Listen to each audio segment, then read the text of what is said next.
Nama ex-wakil Presiden Yusuf Kala terseret dalam pusaran kasus Bank Bukopin setelah keponakannya, Sadikin Aksa, ditetapkan sebagai tersangka dalam perkara tindak pidana perbankan dalam proses penyelamatan Bank Bukopin tahun 2020. Sadikin Aksa menjadi tersangka atas perbuatannya yang diduga dengan sengaja mengabaikan dan atau tidak melaksanakan perintah tertulis dari Otoritas Jasa Keuangan atau OJK. Di media sosial Twitter, keyword tangkap Caplin bergema tak lama setelah Bareskrim Polri mengumumkan penetapan tersangka Sadikin Aksa. Adapun cuitan dengan keyword tangkap Caplin didominasi oleh cuitan dan gambar sosok Yusuf Kala yang merupakan paman dari Sadikin Aksa. Dari beberapa cuitan yang menggunakan keyword tangkap Caplin tersebut, beberapa pihak menduga adanya keterlibatan Yusuf Kala dalam kasus yang menjerat keponakannya Sadikin Aksa. Sadikin Aksa merupakan dirut PT Bosowa Corporindo yang didirikan oleh ayahnya, Aksa Mahmud. Bosowa Corp merupakan perusahaan yang bergerak di bidang otomotif, semen, logistik, dan transportasi, pertambangan, properti, jasa keuangan, infrastruktur, energi, media, dan multibisnis. Aksa Mahmud juga memiliki saham di PT Bank Bukopin Tbk dan PT Bank QNB Kesawan Tbk. Di Bank Bukopin, PT Bosowa Corporindo tercatat sebagai pemegang saham sebanyak 23%.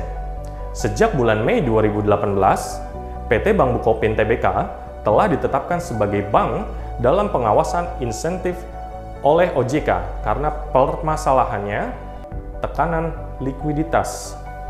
Kondisi tersebut semakin memburuk.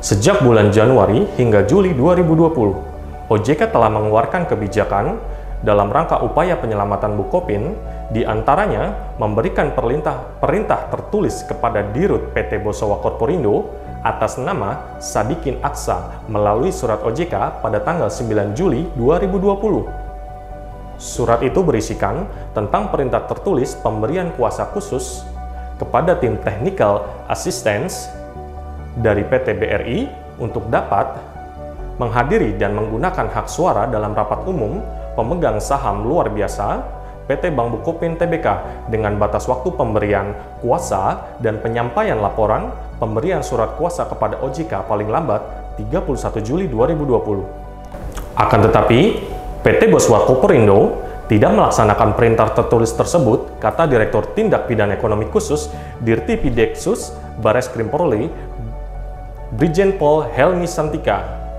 Dalam penyelidikan ditemukan bahwa setelah surat dari OJK diterbitkan pada 9 Juli 2020, Sadikin Aksa mengundurkan diri sebagai Dirut Bosowa Corporindo pada tanggal 23 Juli 2020. Tetapi pada tanggal 24 Juli 2020, Sadikin Aksa masih aktif dalam kegiatan bersama para pemegang saham Bank Bukopin maupun pertemuan dengan OJK pada tanggal 24 Juli 2020. Namun, Sadikin Aksa justru tidak menginformasikan soal pengunduran dirinya sebagai Dirut PT Bosowa Corporindo.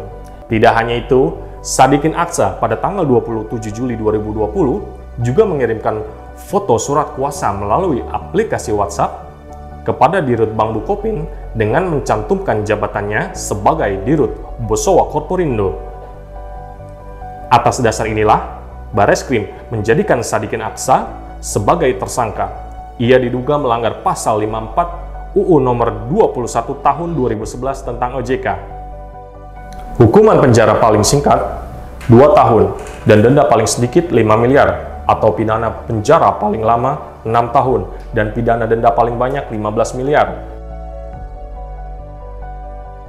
Koordinator Tim Pembela Demokrasi Indonesia (TPDI) Petrus Celestinus mengapresiasi langkah Bareskrim Polri yang telah menetapkan Dirut PT Bosowa Corporindo Sadikin Aksa yang juga merupakan keponakan mantan Wakil Presiden Yusuf Kala sebagai tersangka dalam kasus Bank Bukopin. Kendati demikian, dia menilai penyebutan nama JK di media sosial terkait kasus Bank Bukopin tidak proporsional. Menurutnya, pengungkapan kasus tersebut menjadi trending bukan karena angka kerugian yang diderita, namun karena Sadikin Aksa merupakan keponakan Yusuf Kala.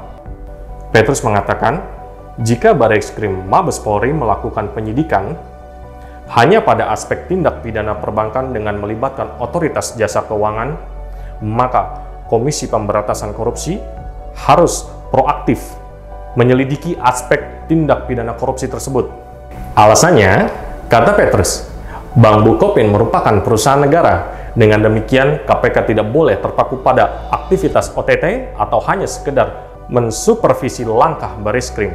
Menurut Petrus, sangat beralasan hukum jika KPK segera melakukan penyelidikan dan penyidikan untuk memastikan apakah ada peristiwa korupsi dan pencucian uang di dalamnya, termasuk apakah ada intervensi kekuasaan yang melibatkan JK selaku wakil presiden atau setidak-tidaknya terdapat praktek perdagangan pengaruh jabatan JK selaku wapres. Lebih lanjut, Petrus mengatakan modus korupsi dengan mendagangkan pengaruh selalu masuk akal sehat. Alasannya, tipologi korupsi di Indonesia secara umum terjadi karena terdapat pihak-pihak yang senantiasa membawa nama seseorang dengan jabatan negara yang tinggi untuk mengaruhi pejabat yang bersangkutan dalam pengambilan keputusan yang menguntungkan bagi Sadikin Aksa dan kawan-kawan dalam PT Bank Bukopin.